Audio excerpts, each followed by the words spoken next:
Hey, what's going on, everybody? Thought I'd drop a non-topic video here. And once in a while, I think it'll be nice outside of maybe some live streams, which I'll talk about as well, because I'd like to do those eventually, but not right at this moment. So I figured I'd drop one of these once in a while, just so you can get to know me. And I'm not just like this dude that's talking about topics and sharing the opinion of like, he's trying to change the world. Look at him. I just want you to get to know me a little bit more on a personal level without oversharing, I guess, personal things. That's not my, like, I wouldn't share details of my boys or my wife or my family, unless they wanted me or they said, yeah, that's fine. But oversharing, they say don't do that. Anyway, I thought I'd drop this and give you a little background on things, that have interested me, or topics or subjects that I am a little bit above average in terms of my knowledge. And so, I just figured I'd share that with you. And not all things we're going to ever talk about, particularly one I guarantee you nobody's going to want to talk about. But anyway, so I would say there's, I don't know, 3 or 4, probably just like anyone else, 3 or 4 areas where I do have sort of above average knowledge. And the first and foremost, which you guys already know, because I've been on YouTube for 16 years, I have a lot of knowledge and expertise in understanding the algorithm that controls it. Now, I have a general understanding of how algorithms apply to other social media platforms, but in particular, because my job depended on it, I had to study the YouTube algorithm and the changes that it's done over the years. And so I have to be very aware of how it works in order to stay relevant. I know, like, relevant, you don't get any views. Fair enough, fair enough. I can give you an excuse as to why that doesn't happen, and especially after all this time. It's not like a normal career. In a normal career, the longer you stay, usually you get raises once in a while, and your salary generally goes up. It never goes down. Where in YouTube, it follows just like in I guess Hollywood or other things like TV and stuff, where the popularity grows to a peak. It doesn't keep going. It's not like it just keeps on going up and up and up. It hits a peak and it goes down. And obviously I'm on the down turn. However, because of my knowledge of the algorithm, because I know what YouTube looks for, even though if you go on You Always Win, I don't know if all of you are from You Always Win. It's the gaming channel. It's the main way that I actually pay the bills. And I've been doing that for 16 years. Which has been fantastic. But if you look at the views there, compared to like 2015 when we were doing like 33, 34 million views a month, which would be the equivalent of like, in some cases, 1 million views per video. We had like a lot of big videos back then. And now it's like, I don't know, if we're lucky, we get 25, 30,000 views. You're like, how can you keep going? I can go into it, but I'm not going to, because that's not what I want to do with these vlogs. I could offer you an explanation and tell you why, but those views and those those videos still pay the bills. And it's because of my knowledge of the algorithm, because I understand how it works, that Chris and I are able to do that and continue to enjoy doing YouTube videos.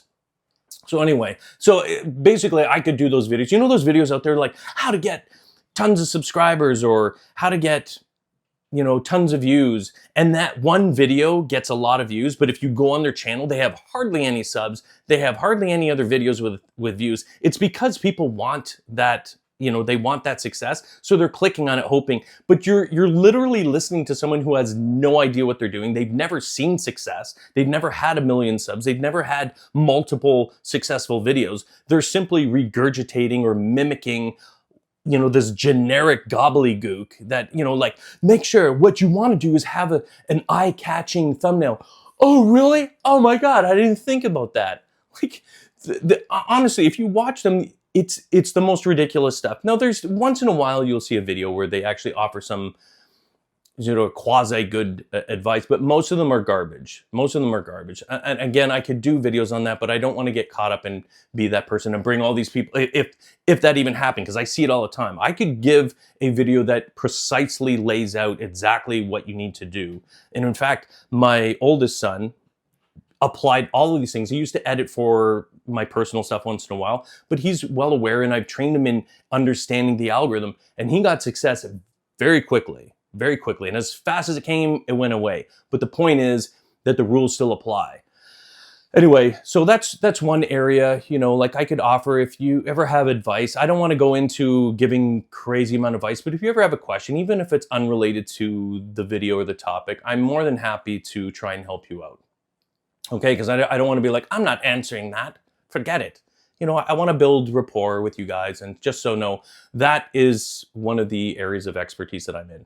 And I'm looking at the clock here because I don't want to actually ramble on too much. I don't want to make these too long. You know what I mean? Because I'm not really here to talk about anything. I'm just trying to convey some information to you so that we can build an actual connection rather than just the dude that's talking about topics. You know what I mean? Does that make sense? So another area of expertise, and this is the area that probably no one has any questions or doesn't want to ever talk about, and I don't blame you, is insurance, particularly with claims, and more specifically to do with accident benefit claims or injury claims. Prior to YouTube, my career for 13 years was, for the most part, a casualty claims specialist. I dealt with people that sustained injuries in motor vehicle accidents. And at the end of my career, right before YouTube, hold on, I have swallowing issues, what is that? That's related quasi to my stroke that I had at work in the insurance industry, which led me to the YouTube career. So anyway, yeah, I was an adjuster, and I've also worked on the other side. So they were like, "Oh, you're an insurance company; they're greedy." Like I get it. They are financial companies. They are first and foremost concerned with profit, just like a bank or anything like that. Now they're under the guise of helping you in a moment of crisis, and if you got a house fire, you get into an accident, obviously repairs to your cars, blah blah blah blah blah. Generally not looked favorable upon the public. But I also have opinions of that because I worked on both sides. I was also a consultant for one of the largest law firms here in London, working on the plaintiff side, so working for people against the insurance companies. Because of my experience with the insurance companies, I knew what the adjusters did, and really I was a pain in the ass. So that's what I was, because I'm like, I know that they don't have time to respond to this, and I know they just want this closed, and so they'll give me what I asked for, and they did. It was such a terrible feeling too. All I'm saying is both sides have. I'm not saying both sides are bad. They have bad characteristics. You may think that the lawyer is always on your side. He's on your side because you're a commodity to him. You're like a key that accesses the bank vaults of the insurance company. And the worse condition you're in, and the worse that the injuries that you sustain, the bigger dollar signs in their eyes. I'm not saying that they don't have any empathy for you in situations. They are humans. They do feel that way. But their priority is extrapolating as much money out of the insurance company through you. That's the reality, which is kind of in your benefit, right? So the more they get, the more you get. So it does go hand in hand, but just don't confuse it for like they really care about your well-being. It's to an extent. Why am I sweating? I just had a shower too, and I moisturized. Yes, that's why. I'm trying to keep these wrinkles off. All right, so insurance. I've done it for so long.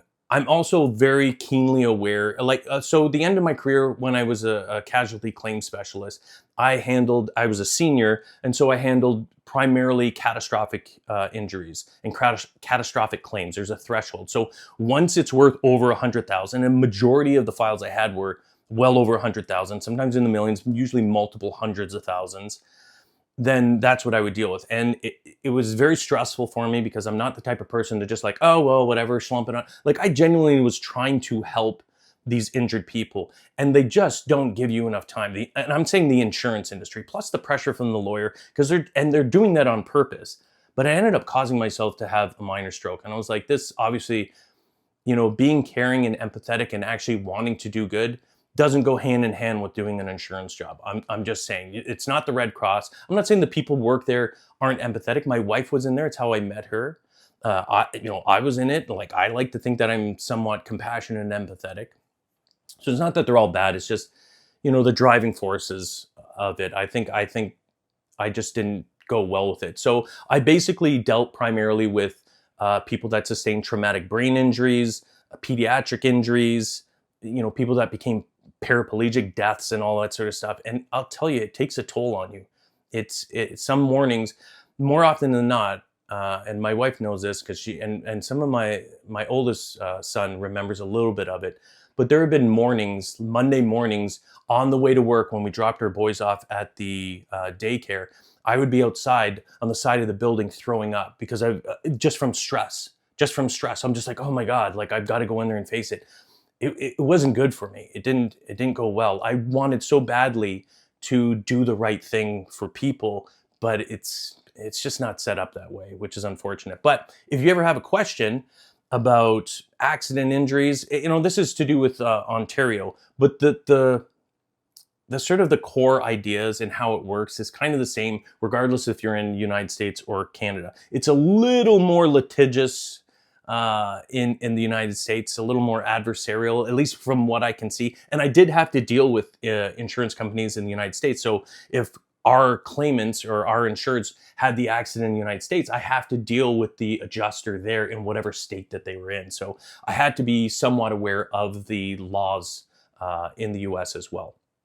So anyway, yeah, so I've got and fault determination. So if you're in an accident, you're like, they said I'm at fault, or I did this and they did that.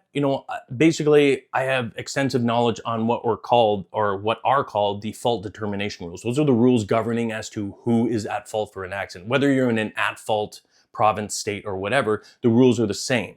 It's not necessarily that we go after. It doesn't change how we pay benefits here in Ontario. So we're in a non-at-fault thing. It doesn't mean that no one's at fault. It just means we don't go after the other insurance company to get our money for the accident. We pay our claim, that's it. And then on the file, we say, if they're at fault, then that company makes their insured and marks that they were at fault for the accident. You don't have a say in it. You don't get to dispute that. I mean, this is something you probably should discuss and maybe understand, but I find in general, from my experience, most people have no idea that they would be at fault for something. I'll give you a quick couple of examples here, and maybe it's happened to you. So say you're driving down the road, right? Okay, in Ontario, let's just say in Ontario, you're driving down the road, you're behind someone else, and they just randomly, abruptly slam on their brakes for no apparent reason. They just slammed on their brakes, stopped, boom, you rear end them. Who's at fault? Well, you would think logically, because the lunatic for no reason, but maybe you didn't see it, maybe it was a squirrel, maybe it was something else, which you shouldn't brake for, by the way. I know compassionately you want to do that, and everyone does, including myself. But if they did that and you rear end them, you are 100% at fault. And the reason being is the law requires you to maintain a safe distance behind the driver in front of you, so no matter what they do, you do not rear end them. You must, and that also extends to whether it's snowing out, whether there's ice on the road, whether there's rain. Because you're supposed to change your driving style. If it's raining out, maintain a larger distance. The problem with this, and most people don't ever do this, is that, especially in cities, everyone's crammed. If you leave the actual required safe distance between you and the driver in front, people are just going to be cramming in front of you and filling it up, and you're just slowly going to be pushed back. You're going to be going in reverse, which obviously you're not, but you know what I mean. So that's a situation. Someone slams on it, boom, you're at fault. Doesn't matter. You have to maintain, it is your obligation to maintain a safe distance from the car in front of you. That's a very common thing that people don't follow. The other thing that doesn't happen very often, but it's happened enough that I remember it, is if you're driving, say you're on the right-hand lane, okay? So in UK or other parts of Europe, you'd be in the left, right? And someone wants to turn, they have their indicator, they want to turn from a side street and turn into your lane. And for whatever reason, you forgot that you had your turning signal or indicator on to turn right, like maybe 2 streets ago. Or maybe you turned onto it and it didn't. Like you thought you were going to turn on the thing, you're like, oh, I'm not going to turn there. I'm going to turn up here. And so you forgot that your turning signal was on and it was still your flasher or your indicator or whatever, your blinker. Is that what you can call it? And you're going, and the car at the side street sees that and pulls out. But you had no intention of turning right, even though your signal was on, you had no intention of turning right. They come out, you slam into them.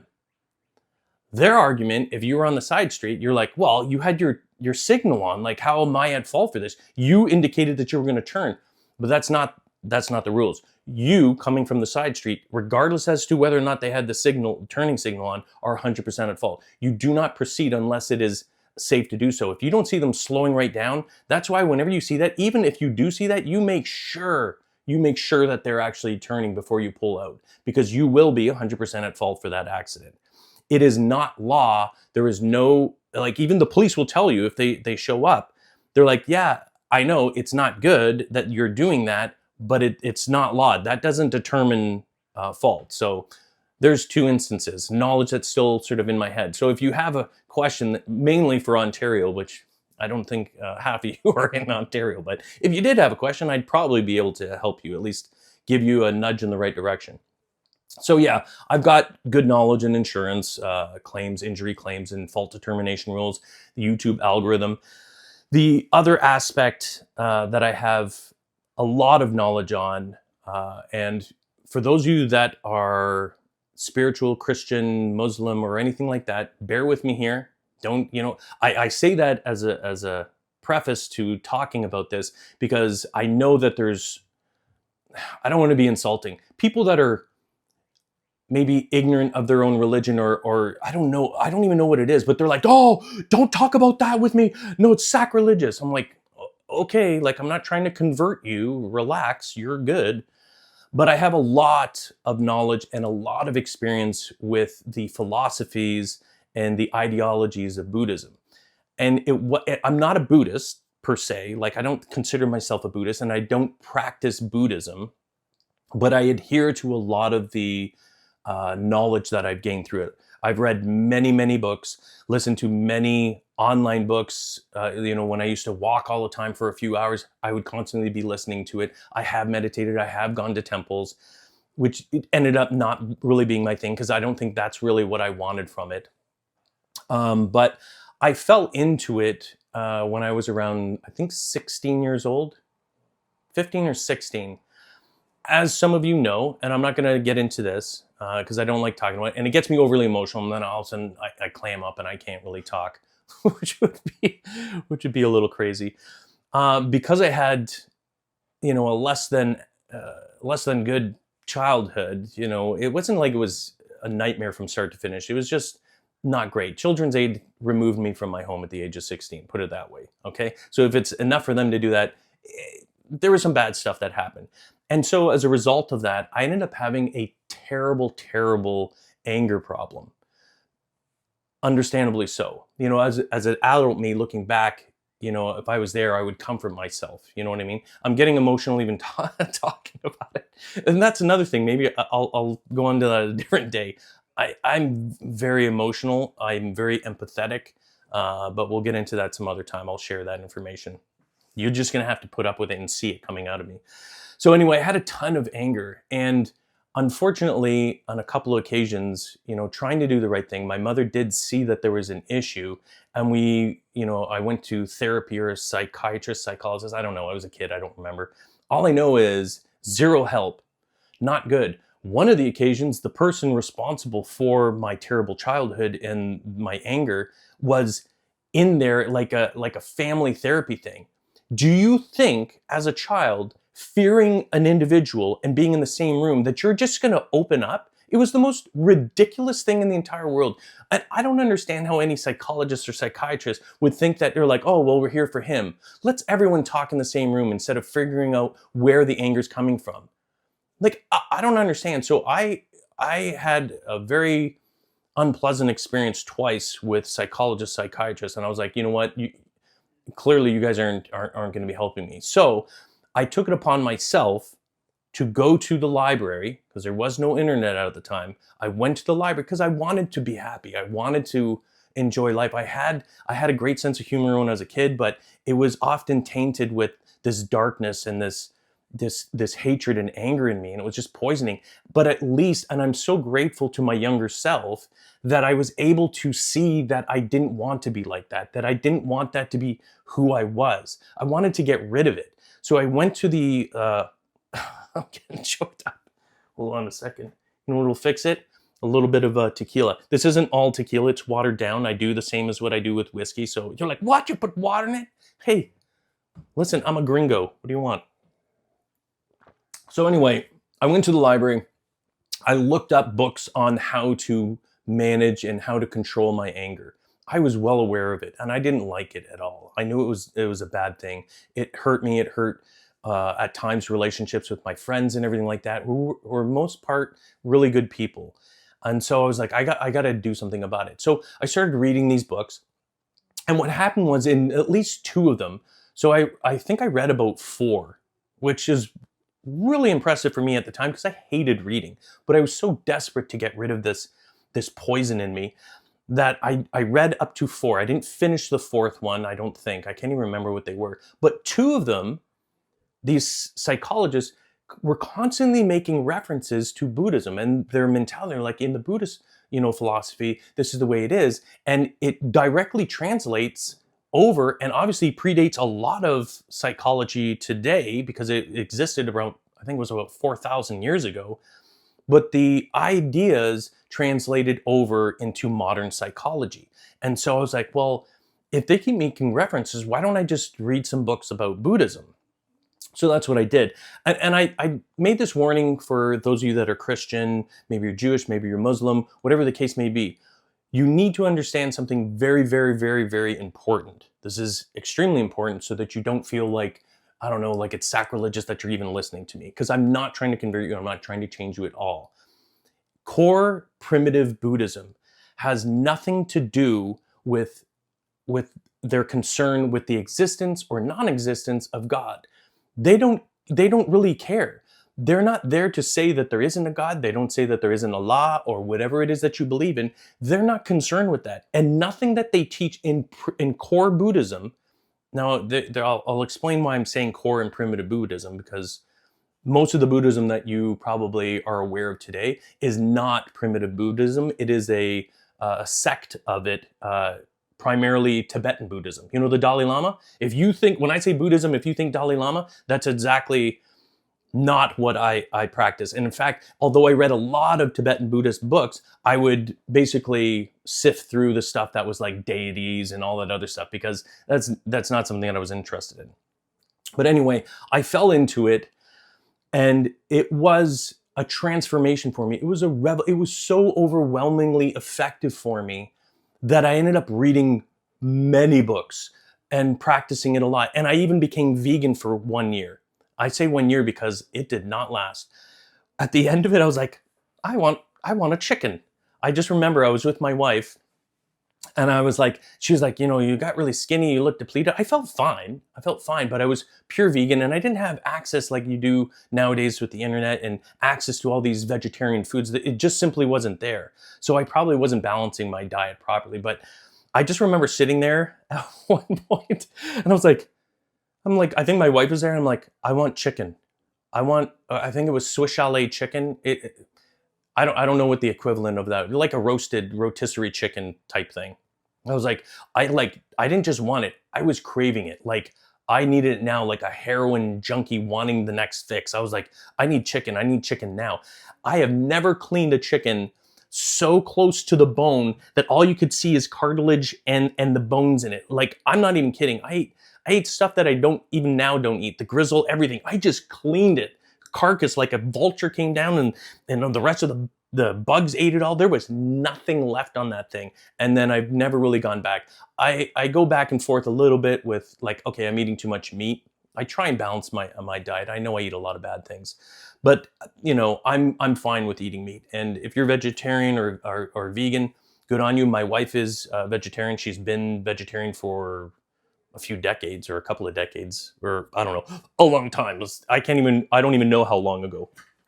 So anyway, it helped me. It was one of the few things, and it was so calm. I remember one time that it made me so calm that my wife got angry at me for not being angry, because I was so like reflecting all the time. And this was like, you got to understand, like all I did was read. I didn't watch TV. I was reading it. I would meditate. If I had a bath, I would meditate in the bath. And I was constantly reflecting, which you really do in order to maintain that mindset, which is not realistic for me, which is why I don't practice and I don't consider myself a Buddhist, is because it takes a tremendous amount of energy and amount of time for it to really manifest itself continuously.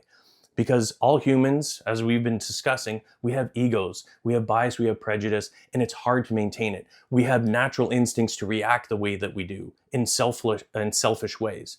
And it's not that we're bad people, it's just, some of us are, obviously. I'm not saying everyone's good. But I should put this down. Like, that guy's an alcoholic. No, I'm not. And by the way, if I do have stuff like that, I generally have like 2 or 3. Like, I know that sounds like a lot, but I don't like drinking a lot because I get hangovers. Another discussion we can do in a different time. So while I do like alcohol, I have to be very careful because I get wicked hangovers, and I'm not a big fan of that. Ruins the next day or days, depending on how bad you party. So anyway, that's how I fell into it. From my childhood, just so you know, like if you are a Christian or Muslim or whatever, I was raised in a Christian household. I went to Sunday school. I went to church every Sunday until I was 13 years old. I went to youth group and all that stuff there. And I think what happened was because I was struggling inside so much that neither my exposure to church, Christianity, and God and everything like that, or faith, nothing provided me with peace. Nothing helped me escape the hell that I was in. And it was only until I started reading those psychology books, which led me to Buddhism, and reading Buddhism was the only time those fires went away. Now, granted, over the years, because I don't practice it, I don't really read anymore, all those things are still in me. And I'm very aware of the teachings all the time, which translates into everything that you see and I do. So more than anything else, and this is probably important, everything that I do, everything that I say, every time I'm struggling or I'm trying to better myself and see a more nuanced opinion and a broader view, stems from the teachings that I learned from Buddhism to be a better person, to be more compassionate, to acknowledge my own ignorance, because that's all the core teachings. And so I've used that to help me in life to try and be a better person. Of course, like anyone else, I falter all the time. You know what I mean? Like, you're going to do it. But I take it easy on myself because, again, of the teachings. I'm like, no, it happens. Like, unless I'm working on it all the time, of course I'm going to falter. Of course I'm going to have moments where I'm acting like an idiot and saying stupid things, or, gaslighting people, or whatever I don't even know if I do that. I probably do. I guarantee you I've done that. But anyway, there's something I was rambling on about. I love digressing. I'm like, over the place. I can't stay in a single lane here. It's probably, I guarantee you I was ADHD when I was a kid. Maybe a little bit now. I don't know. The existence of Buddhism doesn't have to conflict, what I was saying earlier, doesn't have to conflict with your beliefs. The very first Buddhist book that I read, the very first one, which was, I think, The Sacred Heart of Buddha or something like that, the Lama, which is teacher, was a Jewish Buddhist. He went to synagogue. Is that right? Synagogue, is that in Jewish, the Jewish belief? I'd have to plead ignorance. Wherever, their church, he was, like, his family was Jewish. He was Jewish. He never gave up that. He never gave up his belief in God and everything like that, because it doesn't have to it can go hand in hand. All Buddhism is concerned with is the right now. It's how you treat people. It's talking about ignorance, why you have hatred, why you have anger or compassion, how to steer yourself in the right direction. That's all it is. It's just wisdom on being a better person. It does not at any time tell you not to believe in God. The issue that most people do see nowadays is they associate all Buddhism with Tibetan Buddhism, which is the Dalai Lama. They believe in deities, they believe in reincarnation, all that other stuff. And if you do, I'm not saying that it's wrong. You believe in what you believe in. I'm very open to all religions. I don't look down on them. I'm also open to people that are atheists. I understand why you would do that. I myself, right now, I would say am agnostic. I don't know if there is a God. I'd like to think that there is. I have no faith, though. I don't have that strength. And please, before you do it, do not start, I'm not saying this to be mean, do not start preaching to me about Jesus and finding God and how you're going to do it. As I said, I was raised Christian. I'm well aware of it. You're not going to convince me. This is something that I have to come to grips with or come to realization on my own. You talking, and in fact, it's a very big turnoff. I will immediately stop reading it if you start preaching to me about godly things. This is an issue too. People are like, there needs to be more godly people or whatever. But the manner in which religious people generally approach atheists or people that are uncertain is way too aggressive.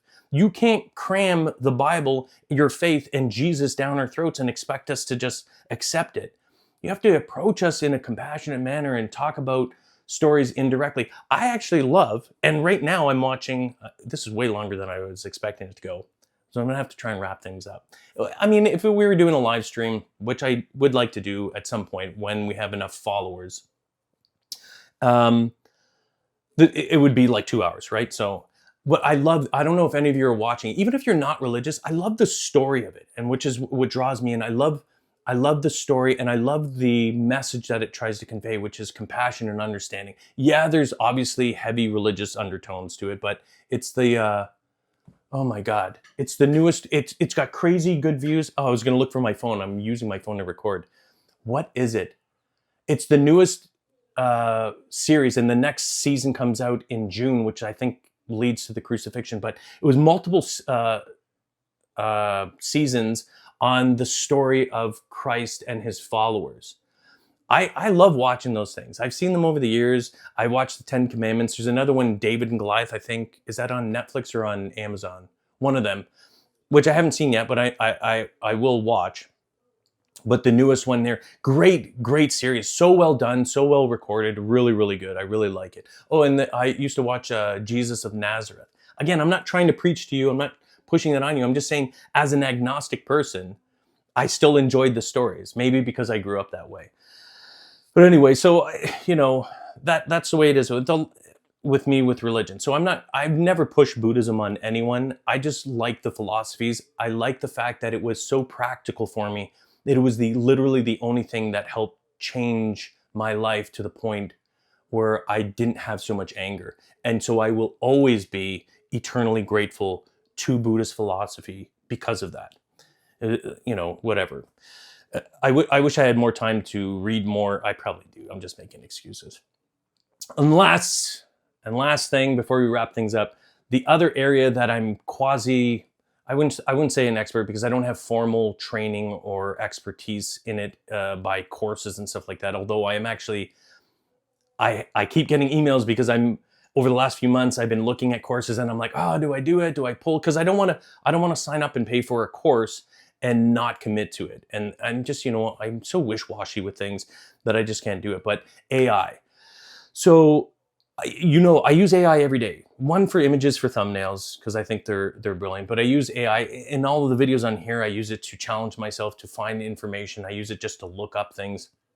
I'm also very aware of program bias, or the existence or the potential of program bias.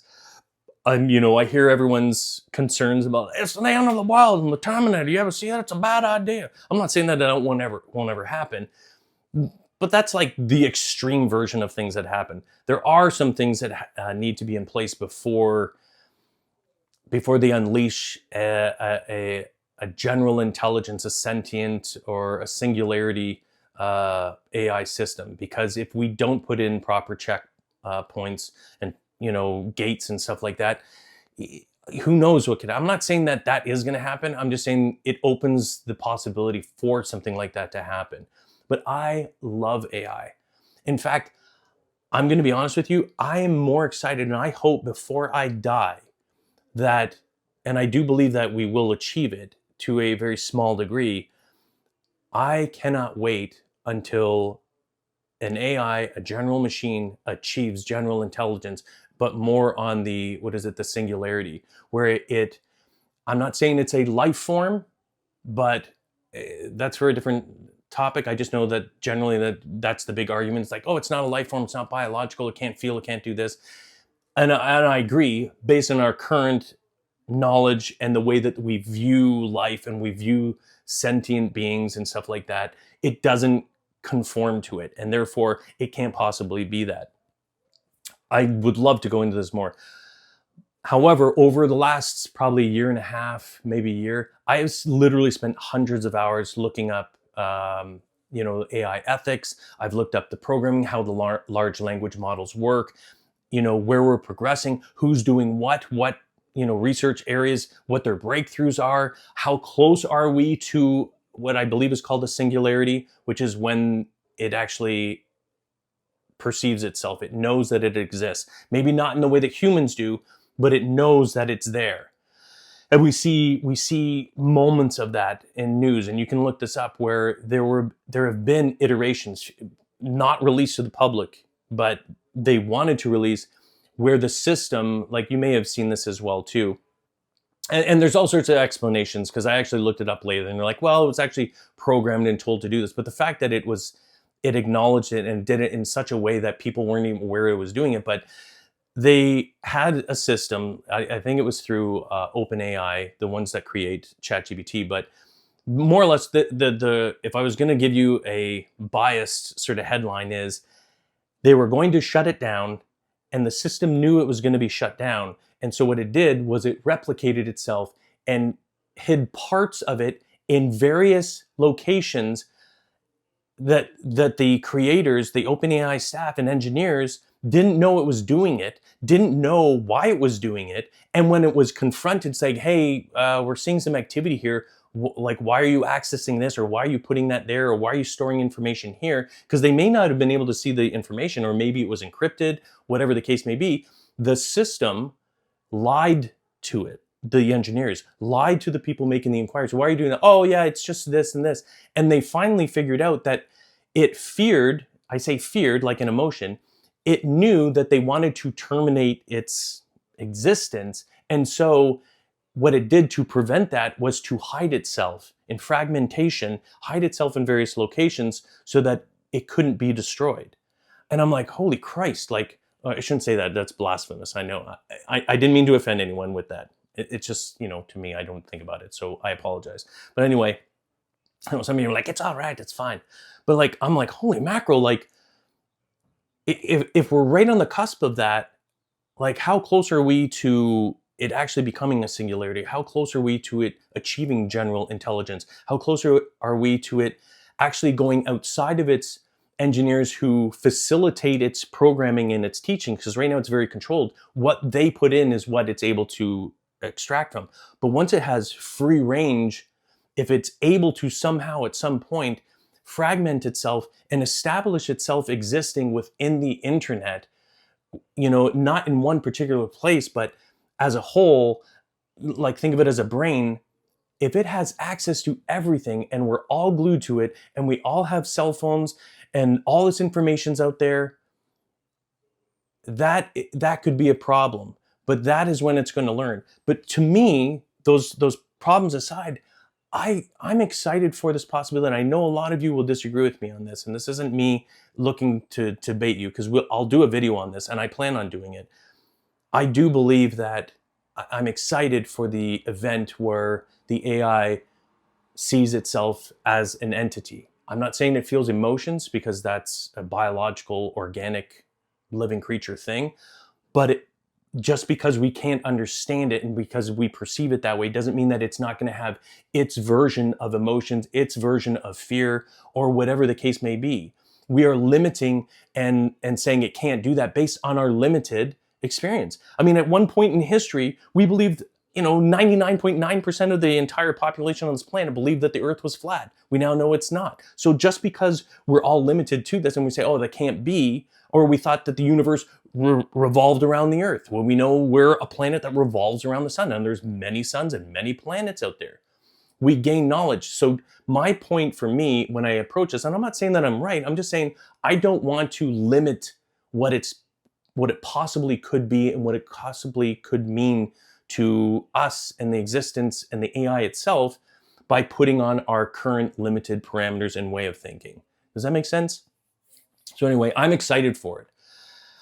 I was actually creating, and the reason why I knew all this and I looked into it is because at one point, and I still have many, many pages, hundreds and hundreds of hours of creating an empathetic AI. Not in the sense of it could display empathy, but that it would understand human empathy. So that instead of just giving us answers and trying to tell us what we want, it would understand why, even if it disagreed, kind of like what I'm doing here.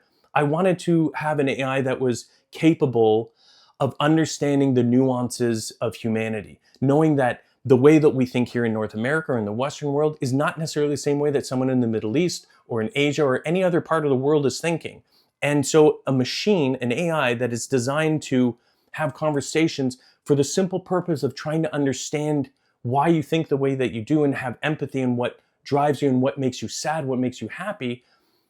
In terms of like negotiation, if we're talking about peace deals and everything like that, imagine an AI system that fully understands the desires and the sufferings of one side and fully understands the other side. So and knows how to approach them without offending them and without saying anything or doing anything that is counterproductive to that peace deal. And it could facilitate and negotiate something way beyond humans, because humans are always going to be biased. We're always going to have a certain amount of prejudice, and us being neutral is very, very, very difficult, if not impossible. We're always, as much as some people aim for neutrality, you're always going to be on one side or the other. It's just the way it is. At least that's my opinion. I'm going to debate that later. So I'm excited for that. I'm excited for the possibility. I realize that there are a lot of other issues. And some people would even argue, because even when I was looking into it, I'm aware of this. I got to end this soon. I know I'm rambling on. I'm going to finish up with this. I'm aware of the fact that people are like, oh, well, if it does that, if it understands empathy and understands both, all it'll do is manipulate. Well, how is that any different than what humans do all the time?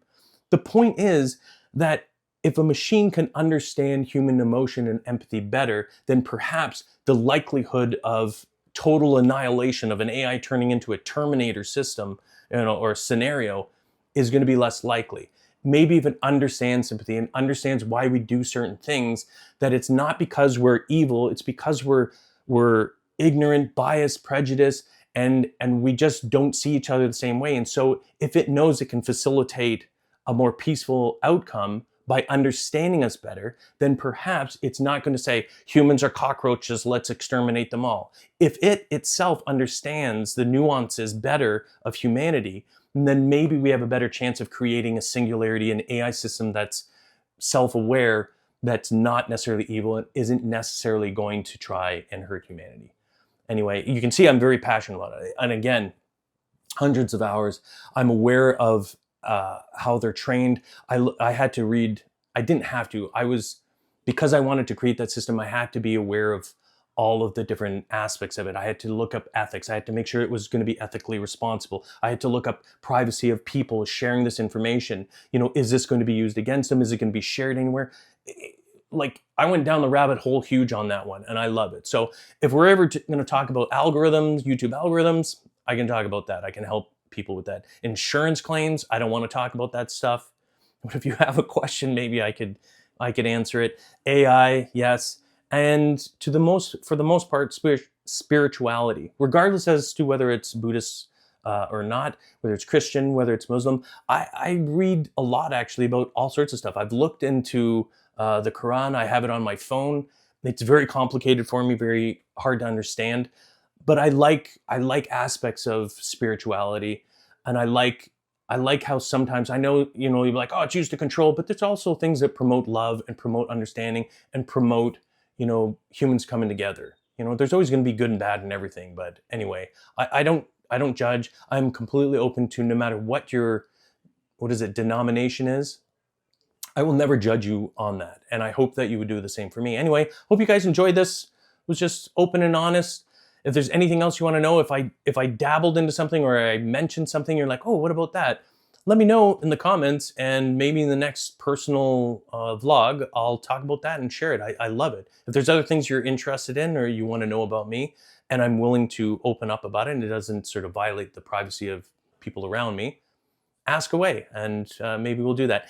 If we get enough people, active people, I don't think we're there yet, but if it grows to enough and I see enough people watching the videos, I will definitely 100%, because I'd like to, and I planned on it, do some live streams where we can connect. We can either talk about topics in real time, or we can just talk about whatever's happening right then and there. We can just share conversations or just chat. You know what I mean? I'd love to do all of that stuff there. But, oh, and by the way, this has nothing to do with money. I mean, eventually, if I can monetize, I will, just because why not? Like, if that happens. But this channel is demonetized. There is no monetization on this.